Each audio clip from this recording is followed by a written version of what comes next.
I want to ask you something personal. Think back to 5 years ago. Could you walk to the end of your driveway, stand in the kitchen, and finish cooking a whole meal, or move through a grocery store without your legs slowing you down or complaining the whole time? Now, think about today. For a lot of people watching this, something changed somewhere in between. The legs started feeling heavier, a little slower to warm up in the mornings.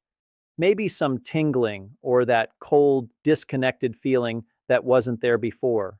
And if you've brought that up with your doctor, there's a real chance you heard something like, "That's pretty normal for your age." And look, that's not entirely wrong. Circulation does change as we get older.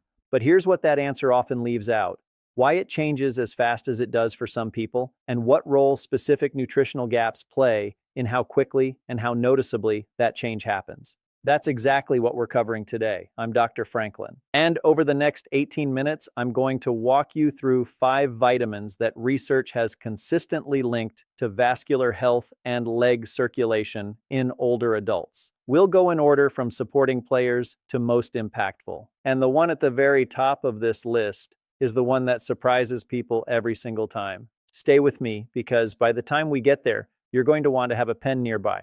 But right now, before we go a second further, do me a quick favor. Drop a comment below and tell me your age and where you're watching from. I'll be referencing this as we go through the video, and it'll make everything much more personal and relevant. Before we get into the vitamins, I want to spend just a couple of minutes explaining what's actually happening inside your legs as you age. Because once you understand the mechanism, everything else we cover today will click into place much faster. Your legs are working harder than almost any other part of your body when it comes to circulation. Blood has to travel all the way down from your heart, navigate through progressively smaller vessels, deliver oxygen and nutrients to your muscles and nerves, and then fight gravity to make the return trip back up. The vessels doing that work have an inner lining called the endothelium. Think of it like the smooth interior surface of a well-maintained pipe. When it's healthy, blood moves through cleanly and efficiently. When it becomes inflamed, stiffened, or gradually damaged over time, circulation becomes sluggish, your muscles get less oxygen, your nerves get less support, and you feel it in every step. Over time, a few things work against that lining in older adults. Oxidative stress accumulates. Vessels lose some of their natural elasticity. The nerve signals that regulate blood vessel tone can weaken. And for many people, more than most realize, specific vitamin levels quietly drop, sometimes without dramatic symptoms in the early stages, sometimes for years before the effect becomes noticeable enough to connect the dots. That connection between specific nutritional gaps and declining leg circulation is well documented in the scientific literature. And yet, it's something that often doesn't make it into a standard 15-minute clinic visit. That's the gap I want to fill today. Let's go through the 5 vitamins starting at number 5. Vitamin number 5, vitamin C, the foundation of vessel structure. Vitamin C tends to get reduced to immune support and cold prevention in most conversations. But for your blood vessels, it plays a role that goes much deeper than that. Your blood vessel walls are structurally reinforced by collagen, the same protein that keeps your skin firm, your joints supple, and your connective tissue intact. And here's the part that matters. Your body cannot synthesize a single strand of collagen without vitamin C present. It's a non-negotiable biochemical step, not a suggestion. The enzyme system that builds collagen E-prolyl hydroxylase and lysol hydroxylase requires vitamin C as an active coactor to function. When vitamin C is consistently low, that enzyme system slows, collagen production drops, and vessel walls gradually lose some of their structural flexibility, the ability to stretch and rebound with each heartbeat, which is exactly what's required to push blood efficiently all the way down to your feet and back up again. Research has consistently found associations between chronically low vitamin C and reduced vascular flexibility in older adults, particularly in the vessels supplying the lower limbs. For some individuals, and especially those who are genuinely deficient, addressing that nutritional gap may meaningfully support vessel wall integrity over time. Results will naturally vary depending on your baseline levels and overall health. Now, here's the practical mistake most people make with vitamin C that quietly undermines the benefit. Vitamin C is water soluble. Your kidneys filter it out within 3 to 4 hours of intake. So, if you take one large dose in the morning, you spend most of the day running low. Your vessel walls are doing repair work around the clock. They need a consistent supply, not a single morning spike. The approach that research on vitamin C bioavailability supports is a distributed dose throughout the day. Instead of 500 milligrams all at once, try 200 milligrams with each main meal. This keeps blood levels steadier and gives your vessel walls more consistent access to what they need. For food, red bell peppers are one of the most concentrated sources available, containing more vitamin C per gram than most citrus fruits, along with compounds that naturally support vessel relaxation. Kiwi fruit is another excellent option with a fiber matrix that slows absorption and extends the benefit. If you're supplementing, buffered vitamin C or sodium asbate tends to be gentler on the stomach than standard ascorbic acid. Worth knowing if you've had any digestive sensitivity with vitamin C in the past. Vitamin number 4, vitamin E, the antioxidant shield for your vessel walls. Every single day, your blood vessel walls face something called oxidative stress. It's driven by unstable molecules, free radicals, that accumulate as a natural byproduct of normal metabolism. Left unchecked over years, that oxidative load contributes to inflammation, stiffening of vessel tissue, and a gradual decline in how well your endothelium functions. Vitamin E is one of your body's primary defenders against that process, and what makes it uniquely suited to vascular protection is where it works. It's a fats-soluble antioxidant that can embed itself directly within the lipid layer of cell membranes, including the walls of your blood vessels. That's where the free radical damage is happening, and that's exactly where vitamin E can intercept it. Several peer-reviewed analyses have found meaningful associations between higher vitamin E status and improved endothelial function, particularly in older adults dealing with elevated oxidative stress. For individuals who are genuinely low in vitamin E, restoring adequate levels may support healthier vessel wall function and better vascular response over time. As always, results vary depending on your health status and baseline deficiency level. Now, here's the detail that matters most when you're shopping for a supplement, and most people get this wrong. The majority of vitamin E products on store shelves contain a single synthetic form called alpha tocopherol. But vitamin E is actually a family of 8 related compounds, 4 tocopherols and 4 2-trienols, and research suggests they work more effectively as a group than any single form in isolation. When you're reading labels, look specifically for mixed tocopherols. That one phrase is the difference between getting the full family working for you or just one member showing up alone. And since vitamin E is fat soluble, take it with a meal that contains some healthy fat, olive oil, eggs, avocado. Without dietary fat present, absorption can drop significantly. A typical dose studied for vascular support is in the range of 200 to 400 international units daily. If you're on blood-thinning medications, check with your doctor before adding vitamin E at higher doses, as it can have mild anticoagulant effects. For food sources, raw almonds, sunflower seeds, and wheat germ are all solid natural options for working more vitamin E into your daily routine. If you're still here with me and finding this helpful, take a moment to type 4 in the comments. It lets me know you're watching and getting value from this. Vitamin number 3, vitamin K2, the calcium traffic controller. This is the one that surprises most people because almost everyone who's heard of vitamin K associates it with blood clotting, but that's vitamin K1. Vitamin K2 does something entirely different, and for the health of your arterial walls, it's remarkably important. Here's the problem it addresses. Calcium belongs in your bones, but as we age, it can gradually migrate into soft tissue, including the walls of your arteries. When calcium deposits accumulate in arterial walls, those vessels become stiffer and less capable of the expansion and contraction they need to do their job. This process, called arterial calcification, is a well-recognized contributor to reduced circulation and increased cardiovascular risk in older adults. Vitamin K2 activates a protein called matrix glow protein, MGP, which functions as a biological gatekeeper. When MGP is adequately activated by K2, it helps direct calcium toward bone and away from arterial tissue. When K2 is insufficient, MGP stays dormant and calcium has a clearer path to places it has no business being. The evidence here is some of the strongest on this list. The landmark Rotterdam study, a large decadal-long population study published in the Journal of Nutrition, followed nearly 4,800 adults and found that the highest dietary K2 intake was associated with a 52% lower risk of severe arterial calcification compared to the lowest intake group. The same study found a 50% reduction in cardiovascular risk and a 57% reduction in coronary heart disease mortality. An important distinction because those are three separate findings from the same study, not one number that applies to everything. The calcification finding specifically is the 52%. This is compelling data, and it's been replicated in follow-up research, including the Prospect EPIC study of 16,000 adults, which found similar associations between dietary K2 and cardiovascular outcomes. Now, modern diets are severely short on K2. Traditional food sources, grass-fed butter, organ meats, naturally fermented foods have largely disappeared from most people's regular eating patterns. Unless you're regularly consuming natto, a fermented Japanese food that's genuinely an acquired taste, or certain aged cheeses, meaningful K2 from food alone is rare.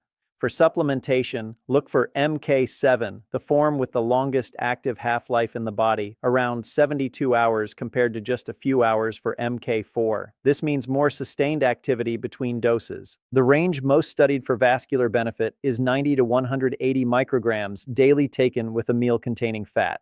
And hold on to this next point, because K2 and the next vitamin on our list are one of the most important nutritional pairings I know of for cardiovascular health. I'll explain why in just a moment. Before we continue, tell me your name and where you're watching from. I read every comment, and I'd love to know who I'm helping today. Vitamin N2, vitamin D3, the vascular activator. Vitamin D has become one of the most researched nutrients of the past 2 decades, and for good reason. It influences nearly every system in the body, but its role in vascular health and leg circulation specifically is something that still doesn't get enough attention in everyday health conversations. Here's the mechanism that matters. Your blood vessel walls contain vitamin D receptors distributed throughout their structure. When those receptors are adequately stimulated by D3, they help trigger the production and release of nitric oxide, a molecule that signals vessel walls to relax and dilate, allowing blood to flow more freely. In practical terms, sufficient D3 helps keep the vascular pathway to your legs more open and responsive. For individuals who are deficient, this signaling pathway may become less active, contributing to vessels that stay more constricted than they should be. Observational data from the Framingham Heart Study cohort has found meaningful associations between lower vitamin D levels and markers of vascular stiffness in older adults. These are associations in population data. And it's important to say that clinical trials on D3 supplementation have shown mixed results, meaning the benefit appears to be most significant in people who are correcting an actual deficiency rather than supplementing on top of already sufficient levels. That framing is important. The goal isn't to take as much D3 as possible. The goal is to make sure you're not running low, which if you're over 60 is a very real possibility. Here's why. Your skin's ability to produce vitamin D from sun exposure decreases significantly with age. Research estimates that adults over 70 can produce roughly 60 to 75% less vitamin D from the same sun exposure as a younger adult. Combined with the fact that dietary sources of D3 are limited, primarily fatty fish, egg yolks, and fortified foods, this creates conditions where deficiency is genuinely common in older populations, even in people who spend time outdoors regularly. This is also why D3 and K2 must be taken together. And I promised I'd explain this. Vitamin D3 increases your body's absorption of calcium from food. That's beneficial for bone health. But without adequate K2 to escort that absorbed calcium into your bones and away from your arterial walls, you could inadvertently contribute to the calcification problem we discussed in the last section. D3 increases calcium availability. K2 directs it where it belongs. They are designed to work as a pair. The protocol most commonly used in research. 2,000 to 5,000 international units of D3 taken together with 90 to 180 micrograms of K2MK7 with a meal containing healthy fat. Your specific D3 dose should ideally be informed by a 25-hydroxy vitamin D blood test because individual needs vary considerably based on your starting levels, sun exposure, body composition, and health status. Wild-caught fatty fish, salmon, sardines, mackerel are the gold standard food sources, providing both D3 and omega-3 fatty acids that support its vascular effects. But for most adults over 60, food sources alone are unlikely to maintain optimal levels, which is why discussing targeted supplementation with your physician is worth doing. If you're still here with me and finding this helpful, take a moment to type 2 in the comments. It lets me know you're watching and getting value from this. Vitamin number 1, vitamin B12. One of the most impactful nutrients for leg circulation, especially if your levels are low. And I want to frame this carefully from the start because the research here is genuinely compelling, but it's most relevant for a specific group of people. The problem is that group is far larger than most people realize, and most of them have no idea they're in it. Estimates from peer-reviewed research suggest that anywhere from 10% to 40% of adults over 60 have suboptimal B12 levels. That number climbs further in adults over 75, particularly those on acid-reducing medications like proton pump inhibitors, those with a history of digestive issues, or those following plant-based diets. The reason has to do with a protein your stomach produces called intrinsic factor. Intrinsic factor is essential for absorbing B12 from food. After age 60, its production tends to decline. Stomach acid, also required for releasing B12 from food proteins, often decreases as well.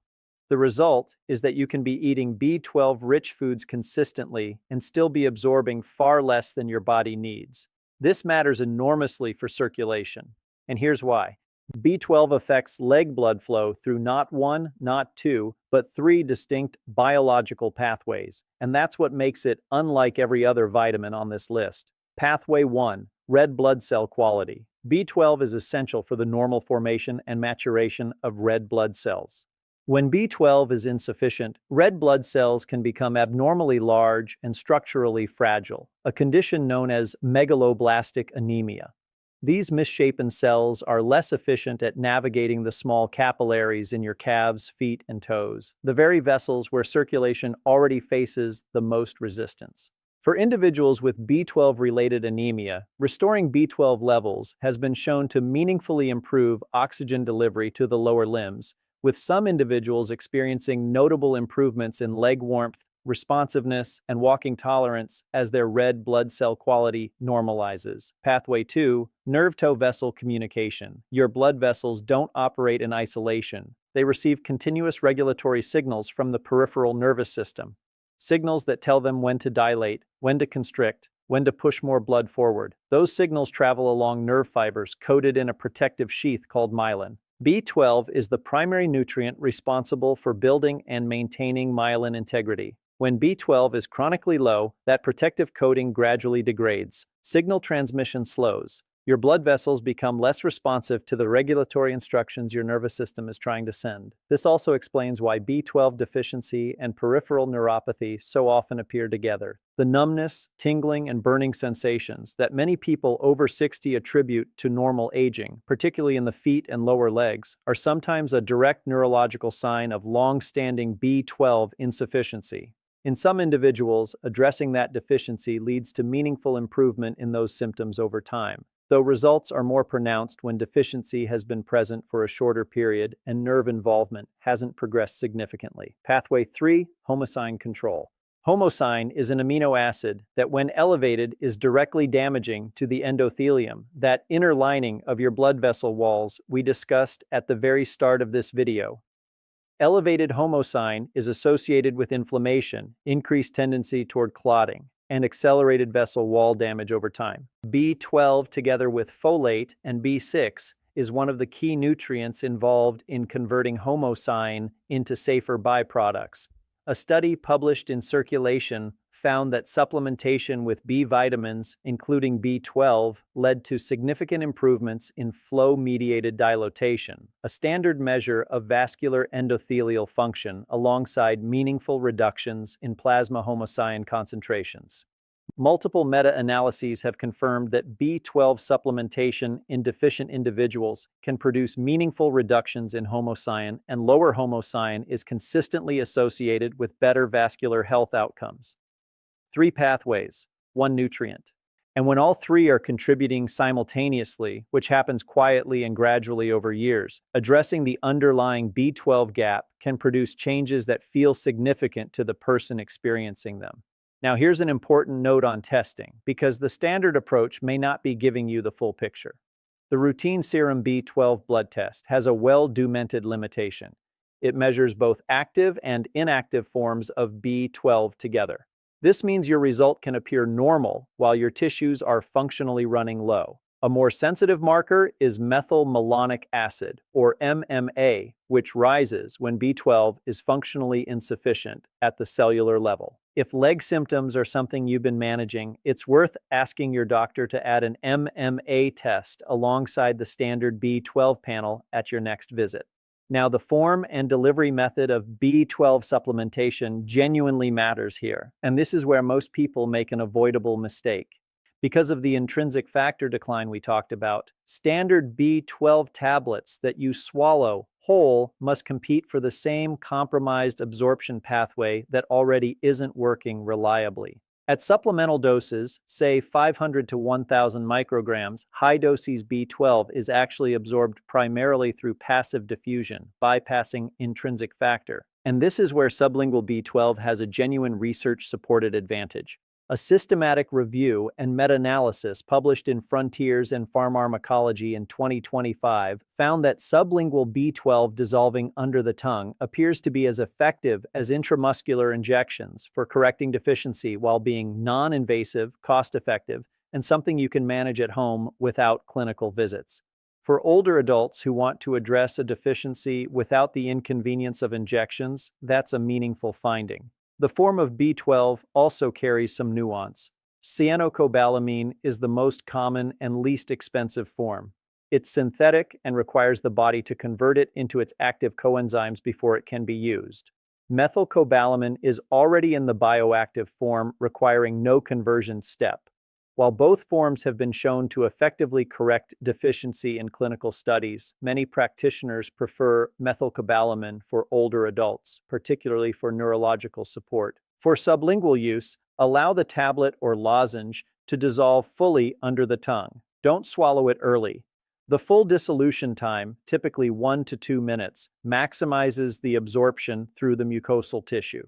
For individuals who discover they are genuinely deficient and begin consistent supplementation, a general timeline based on the clinical literature looks something like this.